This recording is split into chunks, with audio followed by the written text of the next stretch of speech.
whether it is under the National Security Advisor's Office or not. It is part of our spending on security. And the point I was making 2 points really with that number.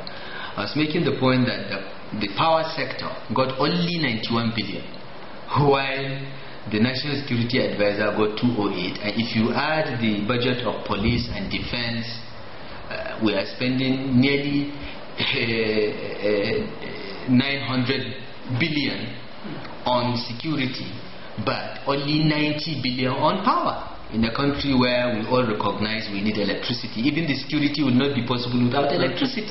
So this was the point I'm making. And the second point I'm making is, even if you remove the 98 billion for amnesty, and I don't see the sense in voting more money for amnesty than for electricity in this country. I don't see the logic. The budget directly under the National Security Advisor's Office is 110 billion. Again, it's more than the budget for power. So this was the point I'm making, and there is nothing you said that has contradicted my point. And said, no, their budget is less than that, the budget is only 40 million. I said, no, it's not. Go and check your facts, unless if the National Assembly published their own budget, which I don't think they would.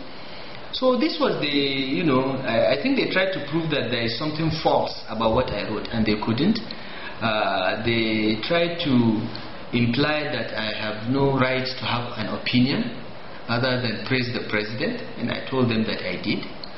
So it wasn't a long conversation. After that, they took me out, took me to another room and gave me a form, personal information form, to write everything about, from the name of my grandmother to how many, to the name of my children, their birthdays, where they are, and whether I have friends abroad. I have only one friend I would call that is abroad, Obi Ezekwesili, who is Vice President of the World Bank.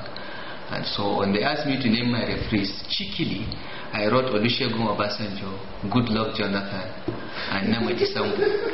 Okay? Because I work for Obasanjo. Good Luck is my friend from 8 years.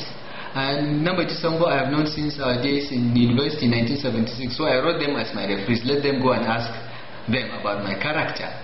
That was cheeky. I just did it for fun. But anyway, so we finished that, and then